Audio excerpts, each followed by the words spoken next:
Dimensional Healing. Oh, there we go. I am live. Hi, it's Krista with owner of Dimensional Healing, and I am here to welcome you all to Breaking Boundaries, Expanding into Your Limitless Self.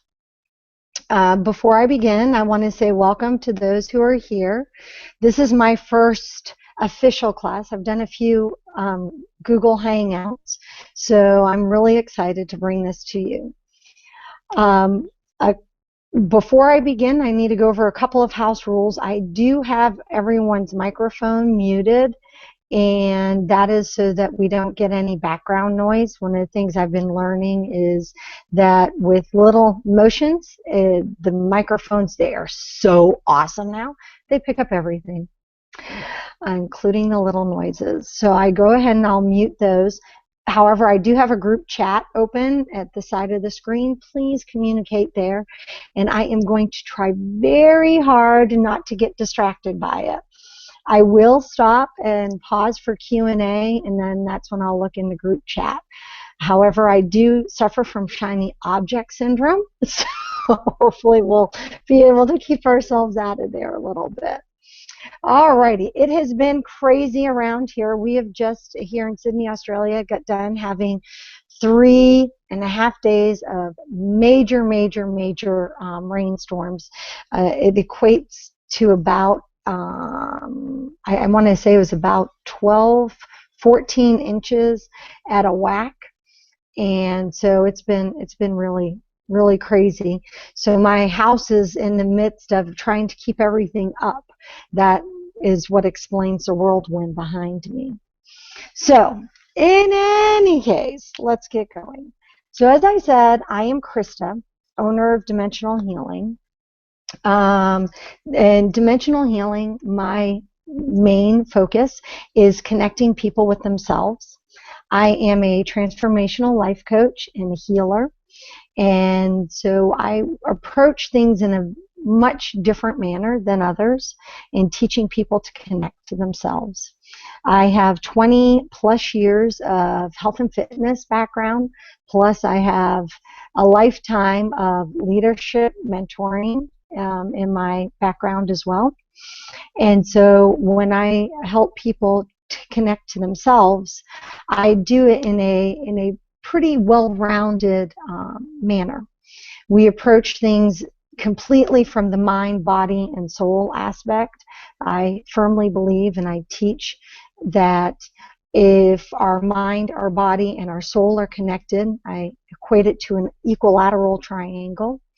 And if it's all connected, then that is when we are at our best. That's when we can feel our best. That's when we're at our happiest. That's essentially when we are connected best to who we are. So with that being said, today's Breaking Boundaries is actually stepping into that. So I'm looking at notes as I look down because I need notes. So what we're going to do is I'm going to teach you 3 tools and techniques to help really connect and step into connecting to yourself. And the first one, believe it or not, I learned, I've learned and I've known, and we all know this, it's something that we do very naturally. However, it's the first thing we forget to do properly, especially in a situation where we're starting to feel stressed or when we're starting to feel overwhelmed. And that is to breathe. Now, one of the analogies I like to use for people is that breathing, it is a quintessential and essential part of our being. Breath and breathing is, of course, what keeps us alive, but it's what moves our blood through our body. It's what feeds our cells, so it allows us to grow. And believe it or not, breathing and knowing how to breathe properly actually helps improve mind function. So it's a very big key in our being, is to be able to breathe. Runners don't become incredibly great runners just because they have the strength and the endurance. It's knowing how to control and work their breath. Knowing how to control and work your breath is what makes you a great runner. It is what makes you an incredible swimmer, is being able to have breath control. Yogis have been practicing breath control. Those who meditate, they use breath in order to really connect with who they are. So what I'd like to do at this given moment and at this time is I would like to do a small breathing exercise with you in order to help you gain your control. And frankly, at this moment, it'll help me as well, because where for you guys who are all on a Thursday evening, for me, it is Friday morning. And boy, has it been an exciting one so far. I just got back dropping 2 of my kids off for school a little bit later in the morning because we had very late night for a performance out in the city. It was fantastic and it was a great experience. It just threw, that little curveball into my day. So breathing is a great way to do it. So in this breathing exercise, I would like you to sit comfortably. It'd be really great if you can put your feet flat on the floor, but if you can't, put yourself in a comfortable position. The key with getting yourself into a comfortable position in your body in order to breathe is that you want your sit bones, which is your hip area, and your pubic bone, that is what the pelvic girdle is what will hold you steady well and keep you strong in your physical form when you're breathing. When you get yourself into that position, it's really good if you roll your shoulders back. And you might want to do it a few times, is roll your shoulders back. Now, one of the things I like to get people to do when they do this is to really do big motions. And then once you've rolled your shoulders back, it's always important to roll them forward again. And once you do that, then bring your shoulders up to your ears. You're going to find that you're going to drop them back slightly and then drop them. Bet you just didn't notice, or possibly you did. You just actually put yourself into a neutral position. You released your shoulders and opened them so they were able to go where they belong. Now keep your neck relaxed and your chin facing forward. Now go ahead and close your eyes. At this point, you can have the option of having your hands, your palms facing up gently on your lap, or you can have your palms facing down and place them on your legs gently. Now what I'd like you to do is focus on your breath. Feel the breath come in through your nostrils.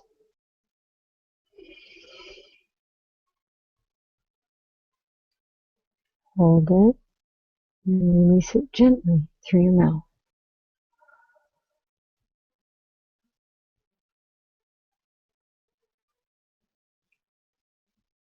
Now with the next inhale, I want you to visualize the color gold or the color silver coming in through your nose and swirling around in your body.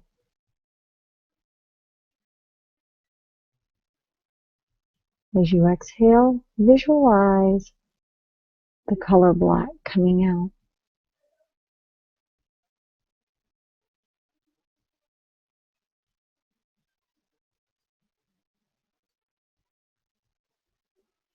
And inhale again.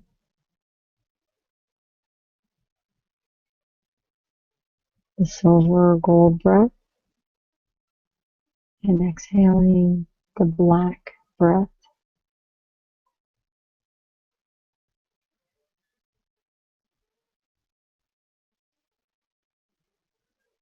And as you're visualizing these colors of what comes in and what goes out,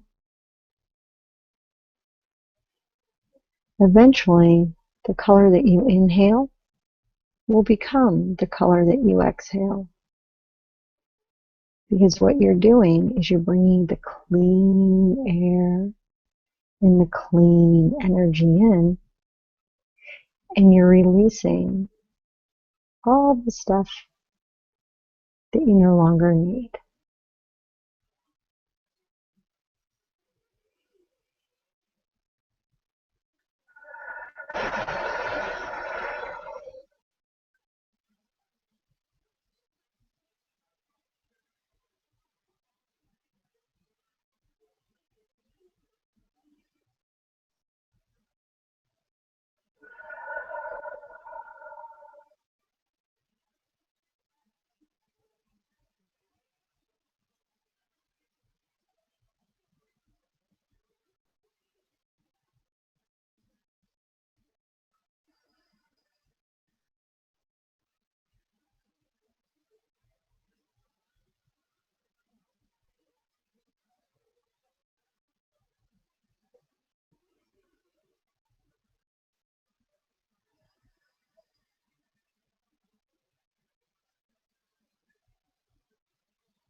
Now with this last breath,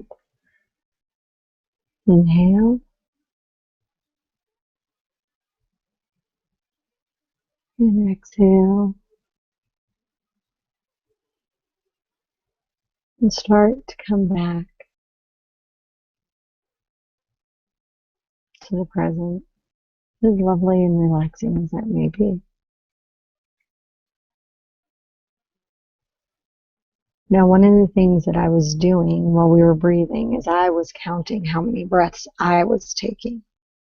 So hopefully you've taken around about the same amount. It was about 9 breaths.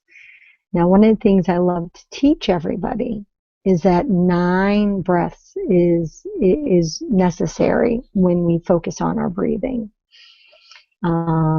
Because it takes our body 3 breaths to realize, oh, we're breathing. Takes your body another 3 breaths to really start relaxing, to enjoy, or to accept the breathing that you're doing. And then it takes those last 9 breaths to really put your body in a state of, oh, hey, we're breathing and it's beneficial. So 9 is a really great number when you're focusing on breaths. Now, I also use a Japanese technique. It's called Jinshin Jitsu, and it's a healing touch modality that I've been taught. And one of the really cool things that they teach you is a 9 breath 27 cycle, where you do the 9 breaths, and you can do it either as 9 breaths times 3 to equal 27, or you can do it as 27 complete breaths. Now, I've tried doing the 27 complete breaths at once to really get my energy going, and I find by about breath 16, it's a little too much for me. So I break it down into 3 breaths throughout the day. And when I'm teaching people to do the 9 breath technique, I teach them that as well, because the last thing any of us want to be is breathing and then wake up, and then come back and be like, woo, all lightheaded, because then you're like, wait a minute, was that working? As you get better with your breathing and focusing, where you're not breathing up here at the top of your lungs, where you're actually going down into the bottom 2/3 of your lungs. Believe it or not, most people only breathe 1/3, using 1/3 of their lung capacity. And then there are those who get really tense and stressed. They're actually less than that. They're like 1/4 of the lung capacity. So with breathing techniques and with learning how to breathe and with focusing on your breath, even if it's only 9 breaths, you're able to start opening up those lungs. When you're able to start opening up the lungs, amazing things happen. Your body relaxes. Believe it or not, you'll start feeling that in your body. Your mind will start to slow down and become clear, and it starts to focus. All right? It's a really beneficial thing. Something as simple as breathing. But the other thing that I love to stress with folks is that if you are somebody who's susceptible to getting chest colds, bronchitis, or you have CPOD, when you're focusing on your 9 breaths and when you're able to do that, you're giving your lungs this beautiful gift of healing, because you're able to get the circulation moving, which is allowing the lungs to heal. So think about that if you're someone who gets sick in your chest all the time. Frequently, it's because you're only breathing right up here. Now, do I have any questions here with you guys? Do you have any for me? Susan, Andrew, I see Susan. No, good. Excellent. Are you guys feeling a bit more connected now that you've had some breathing? I don't know if you noticed, I sort of calmed down. Yep. That's awesome. I'm so excited. Well, that's good. So here we go. Haha. So when you're breathing and when you're connecting, one of the things that will start to happen is you'll start feeling what's going on around you more, because you won't be so closed up. We again, when we don't realize that we aren't breathing, we don't realize that literally we're walking around very tight. Our shoulders are up at our ears, and we're wearing, our shoulders as earrings, or we're very closed off and we're irritable and unaccepting. Sometimes we may even feel as though we're being constantly, under attack by others. Believe it or not, it all goes back to breath. But when you start to breathe and you start to open up and you start to really focus in on what's going on around you and pains that you may feel, that becomes another big thing. So when we aren't breathing and when we aren't focused on our breath, we also become susceptible to pain. And what does that mean? Well, frequently what it is it is our body's way of saying, hello, you aren't paying attention. We're letting you know that we need something, but yet you are not listening. So what I want everyone to do at this moment is I want you to start listening to your body. Take a look at how you're feeling at the moment. Is something bothering you? Do you have a pain in your shoulder? Is your knee bothering you a little bit? Maybe your feet might be bothering you. Actually, I'm getting somebody's feet. Somebody? Someone's feet aren't feeling quite right. It could be my feet. But you just focus. Do you have a headache? Are you feeling that slight dull headache coming on? And what I want you to ask yourself is, ask yourself, who does this belong to? And when you start focusing on, who does this belong to, rather than, ow, that hurts, and focusing on the pain, because the second you start focusing on the pain, wherever it may be in your body, or the discomfort, that's you accepting ownership of it. So let me explain this, who does this belong to, a little bit more. We all are energetic beings, right? All of us has our own energy. And one of the things that we're taught as young children is social boundaries, what going into other people's personal space. Well, our energetic being, or our energy, our auric fields, our energy fields, go a lot further out than our personal space. And we have a tendency, because we're social beings, humans are very social animals, we like to be out and about with everybody else. So as we're out and about with other people, and it could be as simple as driving, like I just got done driving my children to school and coming home. As we're out and we're exposing ourselves to others, we pick up on each other's energy. One of the examples I love to give to people is, have you ever walked into a room at a party? It could be a party, it could be a meeting, it could be just a friend's house, but you've walked in and the energy is either you walk in and everything's like really happy and it's awesome, and everyone's just like moving and grooving, or you've walked in and you're like, oh, what just happened? Because you feel like everything was just sucked out of the room, like a vacuum or a void happened. And so you're just like, wow. And for me, I'm very sensitive to this, and I have been my entire life. Didn't necessarily know what it was until, in the last few years.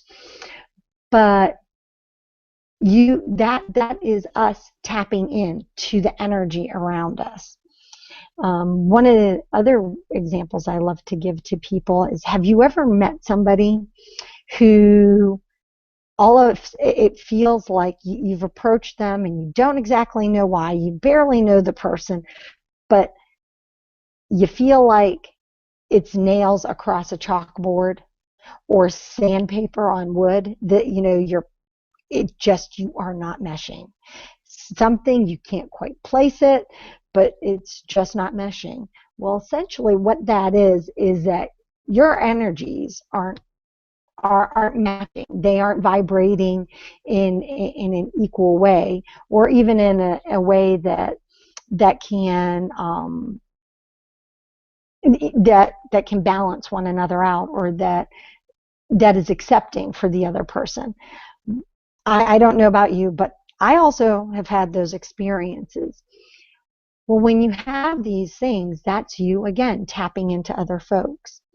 We also relate a lot of, I call them energy vampires, and I know that I'm going to get some kickback for that from people, but they're the people in our lives who, when we've spent a little bit of time with them, we feel like we have been drained, as though somebody came in, tapped into our energy source, and took everything out of us.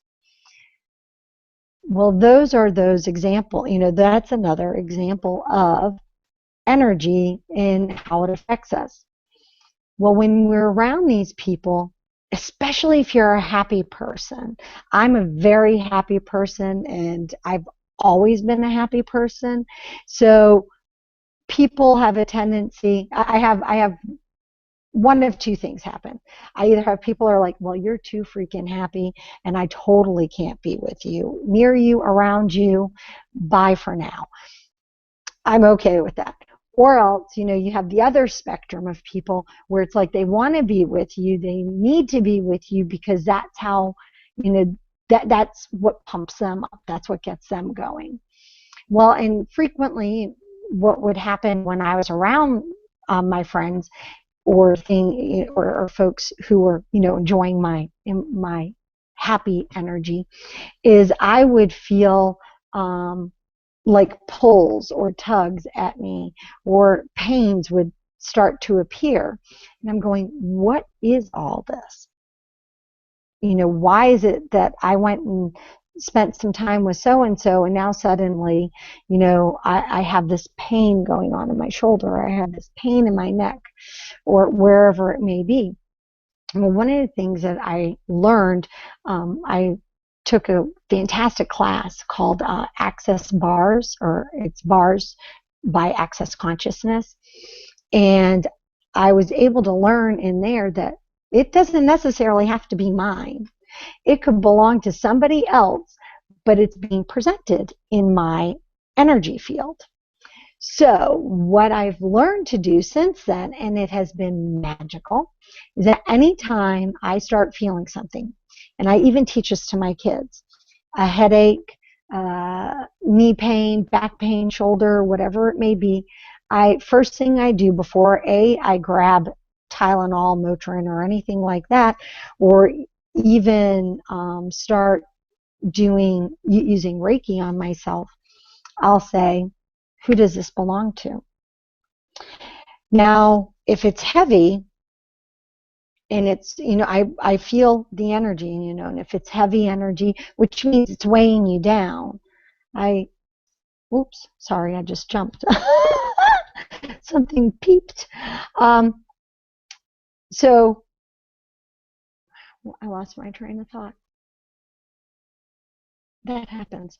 So when I feel, and it's heavy energy where it feels like it's weighing me down, I'm like, who does that belong to? And I ask the question, and then I send it back with love and consciousness, essentially, or love and awareness. What I'm doing is I'm sending the person back their energy. Now, I prefer to send it back with love and awareness, or love and consciousness. You can just send it back with consciousness. I don't have to identify who it is, unlike some other thing or other modalities I've been taught. This one, I don't have to think about who it is. That's what makes it a perfect tool. You don't have to figure out who it is. You don't have to send it back directly to the person. It just consciously goes to the person that it belongs to. So right now, what I'll ask you guys to do is, if you have something going on, feel the energy. Ask, who does this belong to? And then, say, I send it back with love and awareness. And see if it starts to lighten up. It's like, oh, cool.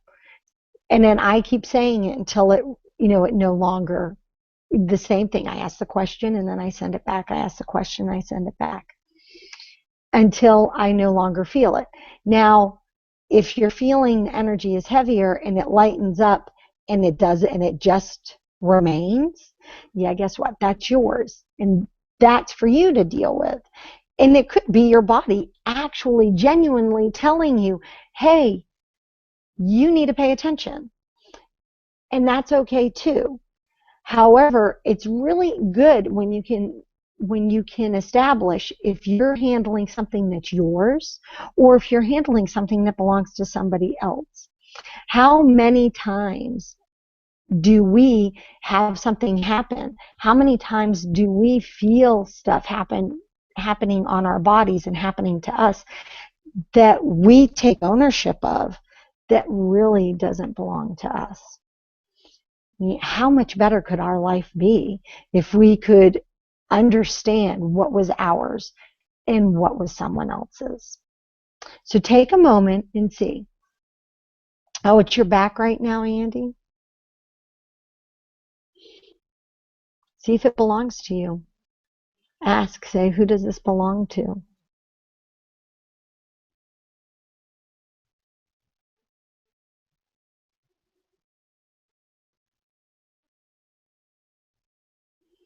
Susan, do you have anything?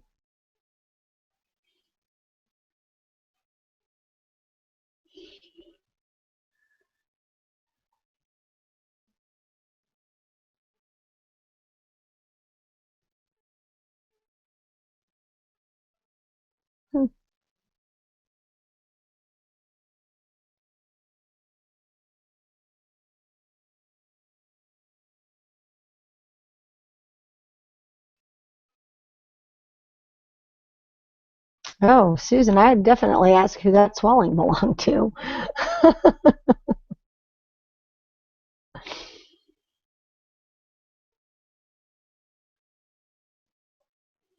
Test it out. Oh, you have been? Has it been subsiding, or is it just the same as it is? Because it could very well be your own when it's swelling. Yes, today it subsided. Good. Now, one of the things about the who does this belong to, I can say, is that sometimes it's instant and it goes, it's like, wow, that was amazing. But sometimes it takes a little bit of time. I noticed that once I got better at remembering to ask, well, who does this belong to? I also got better at making whatever it was go away faster, or be able to identify it as as being mine, which is really, really, really cool. So, okay, right, here we go. So, over the next few days, as things come up, really give yourself that opportunity to focus on, hey, who does this belong to? Where does this come from? What, and see how it works, especially with your back, Andy. I think that you'll find a back can mean a variety of things as well, but definitely find out if it's yours. One of the things with backs is that when you start, you're carrying the weight of the world, or you feel like you're carrying the weight of the world, and it's like you're mimicking Atlas, and so that your back can become very tight and something that you carry. So, Susan, you have been asking on a regular basis and learning to ask on a regular basis, who does this belong to? And is it working better for you now? Because I know that you used to carry quite a bit. Yeah, it works great. Excellent. Excellent. Did you go to the class today that was at Shiho's? Because I know that Shiho had a class today. To divert, to go off topic. No? Okay. No worries. I was just going to ask how it was. I was there in spirit, and believe me, I was out like a light, snoozing away when they were having that class. So, yes. So, do you guys have any questions?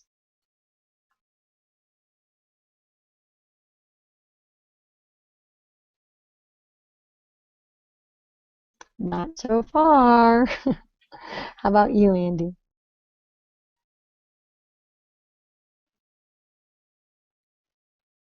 No, oh, there it is.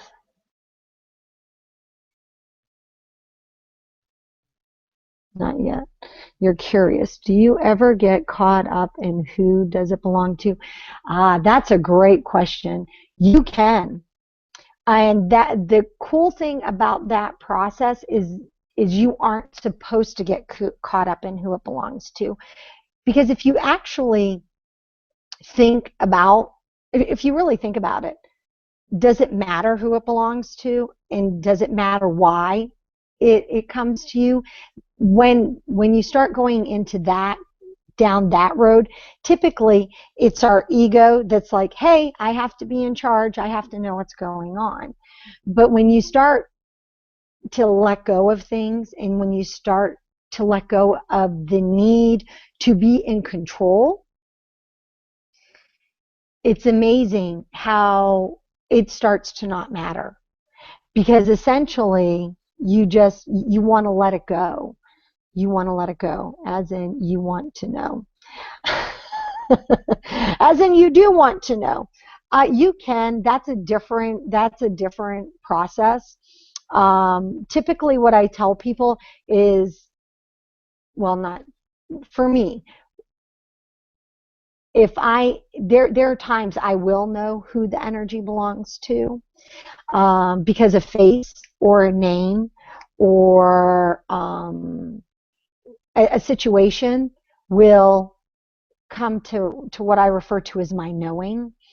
And I'll know that, okay, that's who it belongs to, or that's the situation it comes from. But other than that, I don't spend a lot of time wanting to know who it belongs to.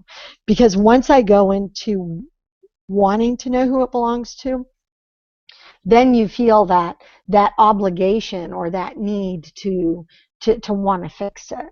And I know that for some people they'll say, well, what if it's my parent, or what if it's my child, or what if it's my my spouse or my partner, and those are great to want to know if it's them and if it's theirs, but it won't matter if it is theirs, because when you're sending it to them, back to them, for with love and consciousness, essentially what you're doing is you're saying, here, this was a wonderful gift that you've given me, but I'm not going to accept it. Whether it's good, bad, or indifferent, it's like, it's your energy to have. It's not my energy to have. It's not my energy to hold for you. And that can include everything from joy, happiness, guilt. And so, it is important to establish your boundaries. I've learned, one of the greatest things that I've learned in probably the last 5 years is establishing my boundaries for me, for my own health. And the way I've done it is that I stopped trying to control what I have no control of. And so I get projected on consistently. Oh, it is important. You're right. Here's a tool that you can give a try that will help you. If you feel like that people are projecting on you, or before you're going to go out, one of the things that I do, and one of the tools that I use, is I visualize, and actually I don't visualize, I call in my mirrors. And I call in my mirrors and they surround me. And anybody can do this. By the way, this is an added tool, a bonus tool. Try this. Put your mirrors up around you. I have all my mirrors face out, so that they're facing out to the world. And then I have 3 mirrors turned to face me. And the 3 mirrors that turn to face me are my checks and balances. It's so that I know what I'm projecting out. But the rest of the mirrors are to help keep everybody else in check with themselves.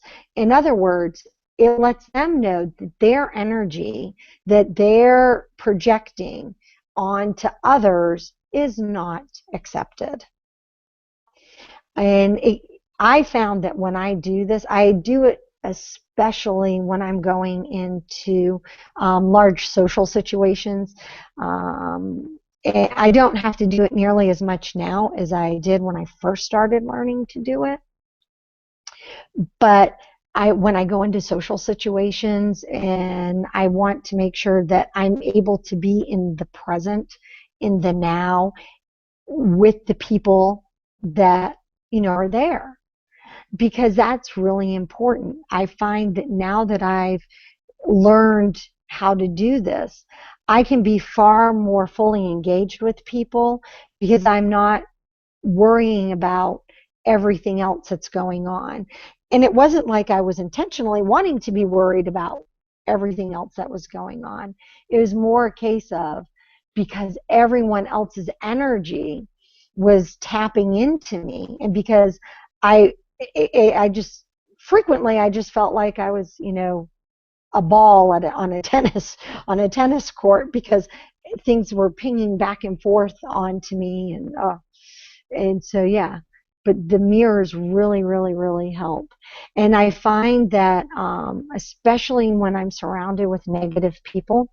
Now, one of the things that I also do, when I know I have to go into those kind of situations, is I carry my crystals with me anyway, but I make sure I have very specific ones when I know I'm going into a negative situation. And the specific crystal that I carry that's great for that is a Smoky Quartz. Smoky Quartz is it's an easy one to get. You can buy them pretty much at any rock shop.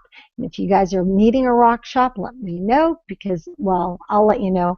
My gal Shelly is awesome, and the crystals that you can get from her are just, they're beyond exquisite. They're awesome. I love her stuff, and her prices are great. You're welcome. I know. I went down into the rabbit hole, didn't I? But yeah, give it a try, Andy, and tell me how it works. I know that because you're in the teaching environment again, right? I think I remember you mentioning that you're teaching again full time. And so, especially little kids, as wonderful as they are, they can be very, very, very draining. But putting the mirrors up really helps. It helps keep them, or their energy theirs, your energy yours. Oh, you were? Oh, you stopped again. All right, no worries. But yeah, when you go into those environments, that helps tremendously. Yes, you do interact. You do a lot of networking events. Yep. Yep. And then that will be good. Don't forget, bring your crystals with you. That also helps. One of the ones that I use, I use a lot, not just the Smoky Quartz, but is labradorite. I use the labradorite as a way to keep my own energy field whole and complete. And since doing that, as a matter of fact, I have it on right now. This is one of my labradorite bracelets. And then I have a piece, and I go everywhere with this. I wear it all the time. But another piece that I have another piece that I actually will carry as backup if I think that, I really need the extra boost, so to speak. So yeah. So give it a try and let me know how that works. And also just keep asking, especially if you're going to social events and you're going to networking events and stuff, really don't get caught up in who the energy belongs to, because you're going to meet so many people that you might end up, if you're starting to focus on who does this belong to, you may actually end up missing the person that you're supposed to be engaging with if you're focused on everything else that's going around. So, that is a tool to keep in your, well, those are two tools to keep in your back pocket. So, alrighty. So, when you start working with those tools, oh, I lost my page. Here we go. Here we are. So with the last thing, and this is one of the hardest things that I think any person has to learn to do, and that is to love themselves. Now, that, believe it or not, is your third tool, is to love who you are. Now, I know that we are taught and we are raised that to love yourself is a shallow thing, or to love yourself is narcissistic. It really isn't, because if you can't love who you are, if you can't love yourself for who you are, how can you expect anybody else to love you? And so when I say learn to love yourself, I really mean learn who you are. learn, love, love yourself for who you are. And don't love yourself for who you want to be or for who you hope to become, but love yourself for who you are at that moment. Because when you can focus on what you already are, who you already are, and the gifts that you bring and the light that you shine, you're only going to expand. You're only going to grow, because the more that you love love who you are at that given moment, the more the people are going to start seeing you for who and what you are and what you have to offer. So when I try to teach people, here we go. When I try to teach people to love themselves, I say, love yourself, learn to love yourself with gratitude, rather than say, having to focus on the whole, I love me, which is a wonderful thing to do. And my kids, I spend a lot of time trying to teach my children to love themselves now. Not because that's not something that we're taught. You don't go to, when you're in school, whether it's elementary school, senior school, or university and college, it's not like you go to a class where they teach you how to learn who you are or how to love who you are. They really don't. That isn't in the curriculum. They teach us, great and wonderful things with maths and science, and we learn all sorts of stuff on how, what English, the grammar, and parts, geography and history from around the world. That's, the stuff that we get to learn. We don't get to learn who we are. So as you're getting to know who you are and loving yourself, the best way to do it is to start by writing down things that you love about you. Now, one of the things I try to get people to do when I'm teaching them to love themselves, and I've been doing this for a really long time. Like I said earlier, I've spent 20 plus years in the fitness industry, and the number one thing that prevented people, that stopped people from really hitting their goals, making their marks, or if they did, keeping it and staying on task, was the fact that they didn't love themselves, or that they thought, which led to, I'm not worthy of. And you can put what the end part is, whether it was love, success, just whatever it might have been. But it all boiled down to not loving who they were.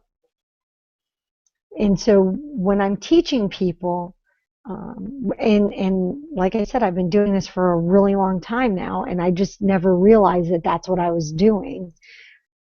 But what I have people do is start making a list of what you love about you. Now, to begin with, this list is not going to be easy to write for probably the majority of everyone watching. That's the truth. It's not going to be easy. It's really hard to focus on ourselves. It's really hard to pause, take a breath, and say, hey, what about me? The only time we seem to want to focus on the what about me is in the heat of a moment where it's not necessarily coming out in a positive sense. It just comes out and all discombobulated. So no, this is one of those moments, and this is that time where you need to focus on you. So you start writing a list, and it's not just a laundry list of, well, I love my hair, or I love my eyes, or I love, my ears, they're really cute, or I have cute toes. This is when you start by saying things, I love my eyes, or I love my blue eyes because they sparkle, or I love my bubbly personality because it makes a difference in other people's lives. Or I love the fact that my legs are strong enough to let me walk all over Australia and share my experience with everybody. And if you notice, I'm saying what I love about myself and why I love it. That's the difference. When we focus on the what and add the why, that is powerful. Writing your laundry list and writing a list of what you love about yourself as though it's a shopping list that you're just going to tick off as you walk through the grocery aisle or through the aisles of the grocery store. That doesn't cut it. It doesn't have the power. It doesn't have the emphasis that writing, I love this about myself and this is why. That's powerful stuff. And when you can do that, then you start seeing who you are in a much, much different light. And that is really, really empowering. Now, I know I just gave you a powerful thing, right? The what it is and the why. Well, we're going to actually up the ante and really add some more power behind all of this. And that is, you're going to add thank you to it. You are going to thank yourself. And that's the gratitude part, people, is thanking yourself. I remember my mom and dad teaching me how to say please and thank you as a kid. And I, as a mom of 3 children, remember greatly teaching my children please and thank you. And it's really interesting. Again, it was about, I want to say it's about 2 years ago, maybe 2.5, 3 years now. I forget, I'm in fall. Yeah, it's probably 2 years ago. That I really started paying attention to how I said thank you. Not just to my family, because I've always said thank you. I made it a point. I had a boss when I was in my 20s, and she thanked me for everything. And then I had another boss right after her, and he thanked me. For everything. He would be like, "Thank you for coming to work today." And I remember at first thinking, "Wow, that is so weird. Why are they thanking me?" And then it clicked. And the power that it had, because we then wanted to go to work, right? We all were excited to be at work. And when I thanked my staff as well, they would, in turn, they were happy, and it really brought meaning to their work. And it was very powerful stuff. And so I remembered that. And so I always thanked my kids, and I would thank my husband. However, one of the things, like I said, about 2 years ago, that I noticed is that it was becoming more mechanical versus powerful and meaningful. And I started thanking my family and and just the person who would check me out, wherever it was. And I made the point of putting meaning behind it. So what I would do is I would say, "Thank you for blah," whatever it might have been. Last night, my son Gregory cleaned the kitchen. I made sure I said, "Gregory, thank you for cleaning the kitchen." And he did a wicked good job, and I wasn't even here to supervise. So I really made a big deal of thanking him for doing such an awesome job. If I go and buy coffee at I thank the barista. I say, "Thank you so much for making me my coffee. You truly make it special." And here in Australia, they really do make it special. It's awesome. I love it. The coffee here is awesome. I could spend a whole hour talking about that, but we won't. But I do that. And so I thank everybody, but I add why I'm thanking them, which really, again, makes the thank you powerful. And it brings meaning. And the one thing I've noticed is that when I thank a person for what it is that they've done, they stand a little taller. You know, they roll their shoulders back, they stand a little taller, and a smile comes across their face. And I had someone say to me, well, you know, do you feel shortchanged when someone doesn't thank you the same way? And I looked at him, I said, no, I really don't, because no one's ever taught them that. No one's ever taught them really what gratitude is. So what I want you to do when you're writing this list for you, about you, loving yourself, who you are, I really want you to thank yourself. Thank yourself and mean it, because that's going to put the power behind the meaning of what you wrote.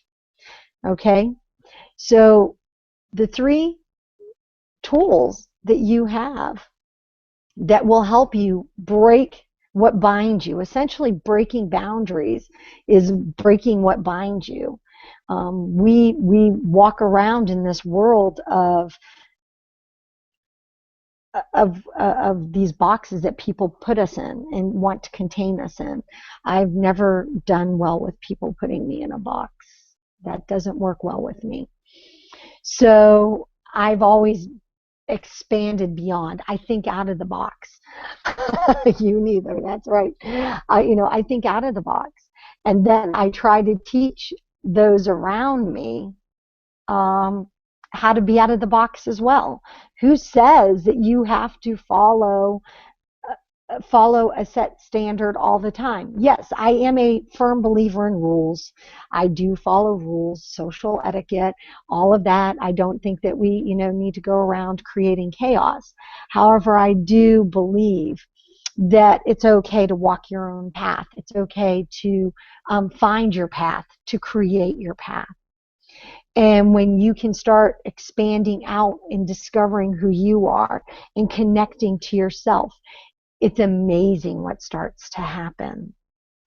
So let's cover the tools one more time. The first tool is breathe. The secret to the breathing is 9 breaths, right?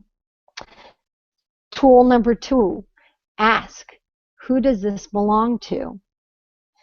And remember, you don't have to own the energy. You don't have to own the pain that you're feeling. I mean, granted, it may be yours, but if it is, then knowing that it is yours allows you to say, all right, this is mine. Okay, this headache, it belongs solely to me. Did I drink enough water today? Have I spent too much time in front of a computer or a monitor? Am I breathing correctly? Whatever it may be, because then you'll know to stop, pause, and check yourself. But if you're trying to correct something that belongs to someone else, it's a vicious circle. It's a never-ending circle. And then also, my bonus tip, right? We'll add the bonus tip into this, is use the mirrors.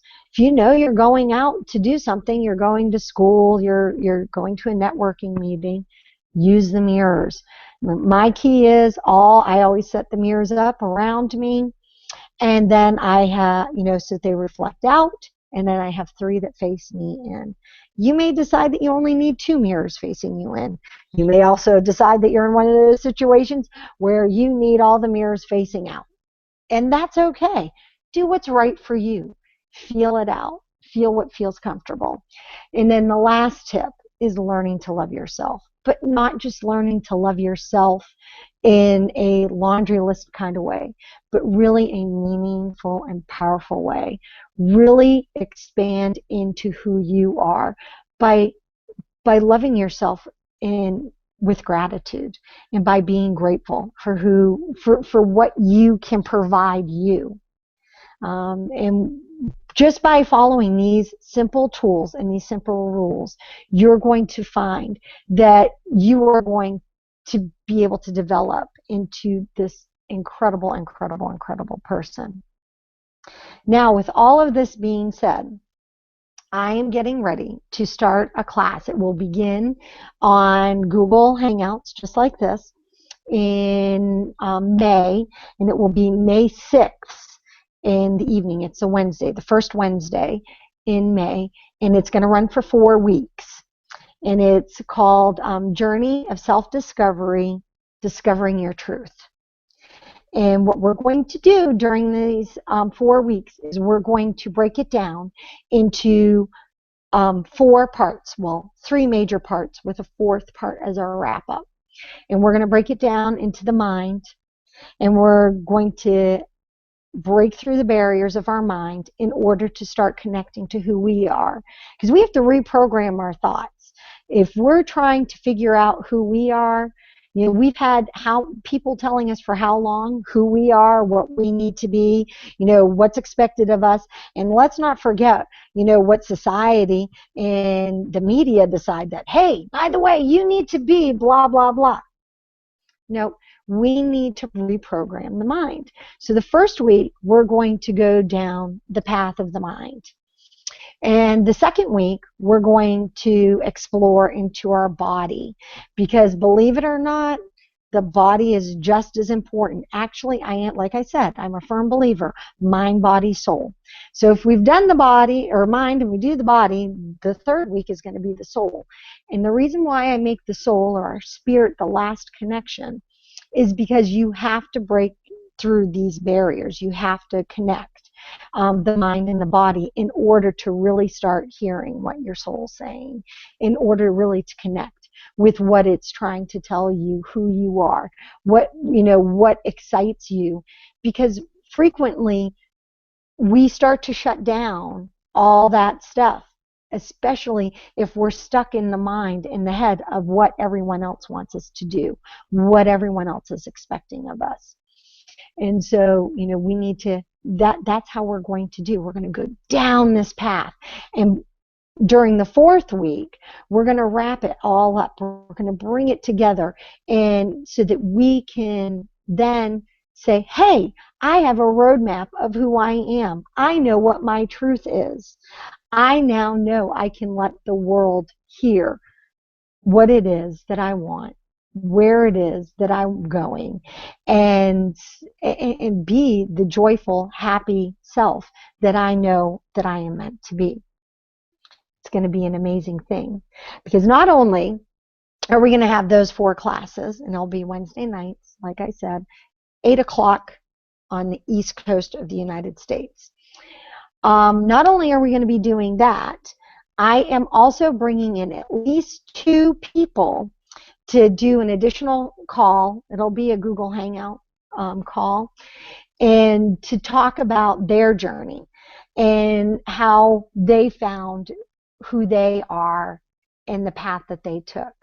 Because I think it's really important for each of us to hear that everyone's story is different.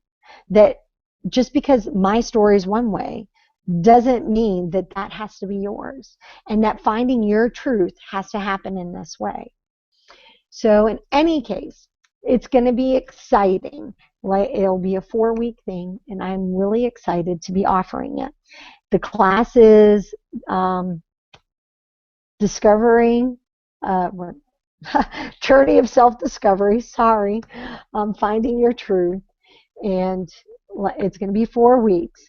I'm going to be running it for 4 weeks. If you are interested in joining this class, I ask that you either message me or email me at krista@dimensionalhealingllc.com. The other place that you can do is find me at Dimensional Healing LLC on Facebook, and you can message me there.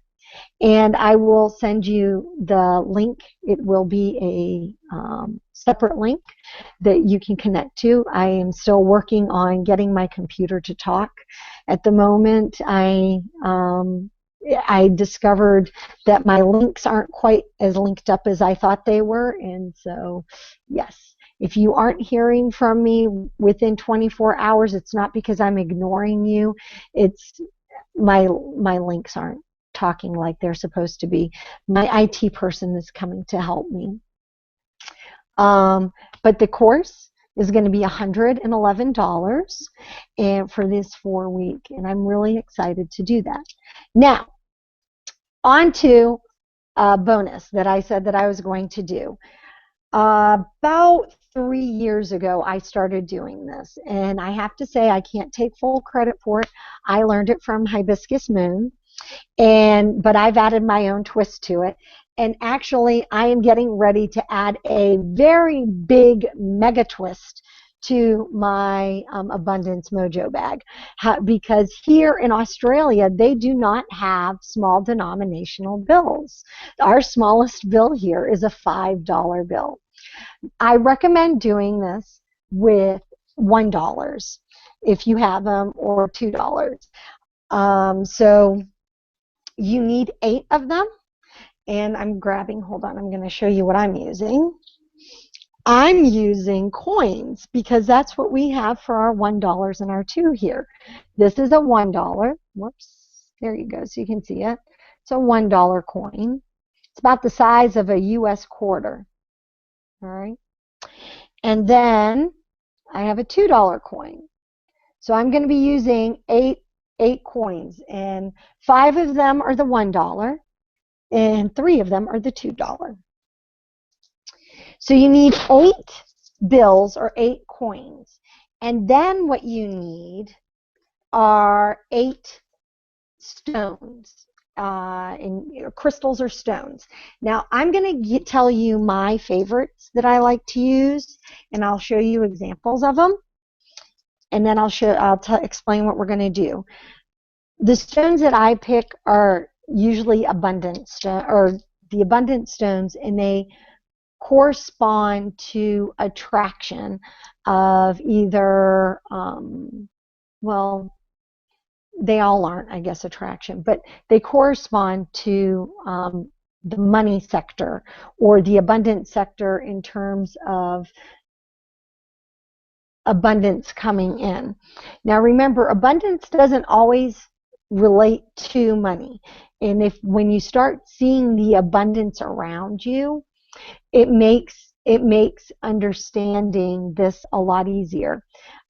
Think of right now, those of you who are in spring, Mother Nature is providing you with abundance right now because everything is blossoming. Everything is coming to life. Those of us who are in fall right now, Mother Nature also is providing us with abundance because it's an abundance of slowing down, of giving our body the permission and giving everything around us the permission that we need to go in and regenerate. So abundance can work in many different ways. So look around you when you're also trying to find and see abundance. So some of the stones that I use are pyrite, and at the moment the only one I could find is my big one. So pyrite is also known as fool's gold, and I love using pyrite. I usually, when I make my little abundant mojo bags, I have at least one of those. I don't. No, I do. I almost always have one of those. Another stone I use is Aventurine. I love Aventurine. This one's really good for breaking up things that bind us and keep us from wanting to achieve what we want. Another one that I love to use is Citrine. Citrine is a great stone, and it's a merchant stone. They call it a merchant stone. It's a money finder. If you have a cash register or a money box, this is a great stone to keep in your money box. Another really great stone that I love to use in this abundant bag is my Carnellian. And I love Carnellian because it's great for getting your creativity going. It's a fantastic stone to use for when you need to really tap in and expand out. So another stone that I absolutely adore using in my mojo bag and is Tiger Eye. I absolutely adore using this stone in my mojo bag. And there are many other ones that you can use. These are just ideas and thoughts. You can, what I'll do is I'll add at the bottom of the link for the replay, I'll add a list of different abundance stones that you can add into your mojo bag. But what you're going to do is you're going to take your 8 bills, and you need 7 stones. 8 bills, 7 stones. And you're going to take the stones and the bills, and you're going to put them out in the sun, in the morning sun. You want to have this done before noon. We want the energy from the morning sun. That's the strongest sun, or that's the strongest that the sun is. It's the pranic light. So you want to use that, and you are going to leave it out for 2 hours. So 8 bills, 7 stones outside in pranic sun for 2 hours. Then you're going to bring it in, and you're going to put it in a little bag. I don't always use big stones. I use little ones. I brought a bag. Okay, I don't have the bag. I can't. I must have left. Oh no, it's in my pocket. I'm like, I know I brought the bag. So I put it in a little bag. I put all the stones in there, and I put the money in there. This particular one, I'm going to have to use a bit bigger of a bag. If you have a green bag, the red one was the only one I could find. If you have a green bag, I really encourage you to use a green bag. That really adds some color energy to it. And you put everything in the bag, the stones and the money. And here's what you have to do. Every day you have to give away a stone. All right. I'm going to repeat that. Every day you have to give away a stone. Now you can give away a stone to a person. You can give away a stone to a tree. You can give away a stone to, if you are down by the ocean, if you're moved to toss the stone into the ocean, that's fine as well. The key is that you need to do it with meaning, and you need to do it with the intent of creating abundance, whether it's, abundance in a person's life, abundance within nature, abundance, it can be healing energy of abundance, but you have, when you're handing it to somebody, that has to be what you do. Now what I do is I just put my hand in the bag, and once I know what I want to do with it, I put my hand in and I take the stone. So I don't even look at the stone until after I've handed it to the person or placed it at the tree. And I put my intention as being, for the abundance. And then I give it to the person. And it's really cool because the last time I did it, I actually gave all the stones to strangers. I didn't give it to anybody I knew. I actually went out of my way and gave it to strangers. And it was really amazing to see the faces on people. They just were like, wow, you gave me a stone. Wow. And it wasn't a case of, oh, wow, that's creepy. No, it's more like, oh, my gosh, so you gave me the stone. What am I supposed to do with it? Sort of thing. And in a curious sense. And what was the meaning? And what was the intent? And it was really a lot of fun. And then the other thing that you do is that with each day, you need to spend one of the dollars. And that has to be spent on you, not on anybody else. So you can either buy yourself a pack of gum, go for a coffee, if you're out for a manicure and you want to contribute it to, your manicure getting done, that's fine as well. But at the end of 7 days, you're going to have no more stones and you're going to have 1 bill left. Okay? That last dollar, or in my case, that last coin, you carry with you for 1 year. And then, one of the things that I need to do, and I recommend greatly, is also stick into the little bag the date that you started it. because 1 year from that day, you need to spend that last coin. So you carry it around for that year, and then that last day, you spend the last coin. And see what happens in your life. It has been amazing since I've started this journey and doing it. I've done it now.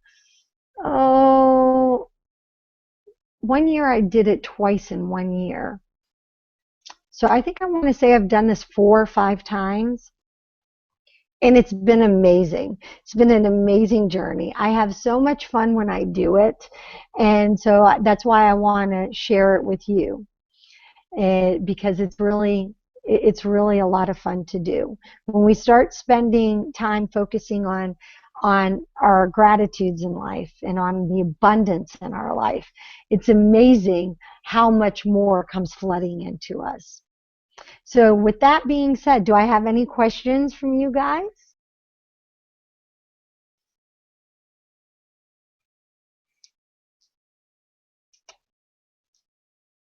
No? Andy's all good? Do you have any questions, Susan?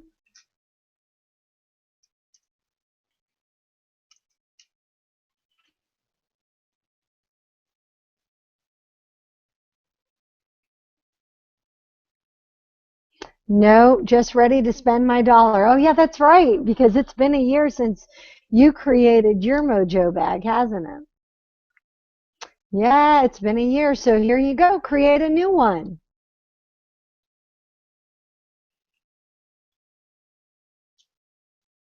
Right, yeah. I actually am going to be doing it myself. I won't be able to do it today, but that's on my to-do list here, especially now that I have all the coins. It's funny, I almost gave my daughter the coins this morning so that she could get herself her lunch. And I was like, no, no, no, no, no, I need the coins. I need the coins to create my Mojo bag. So yes. Well, ladies and gentlemen who are going to be watching later, I greatly, greatly, greatly appreciate you coming and spending this time with me. This is something I truly enjoy doing, and I am glad that I was able to share it with each of you. If you have any questions that come up later, please feel free to contact me. I love hearing your thoughts, and I love hearing your comments. Until next time, this is Krista, owner of Dimensional Healing. Keep being the best version of you. Bye for now.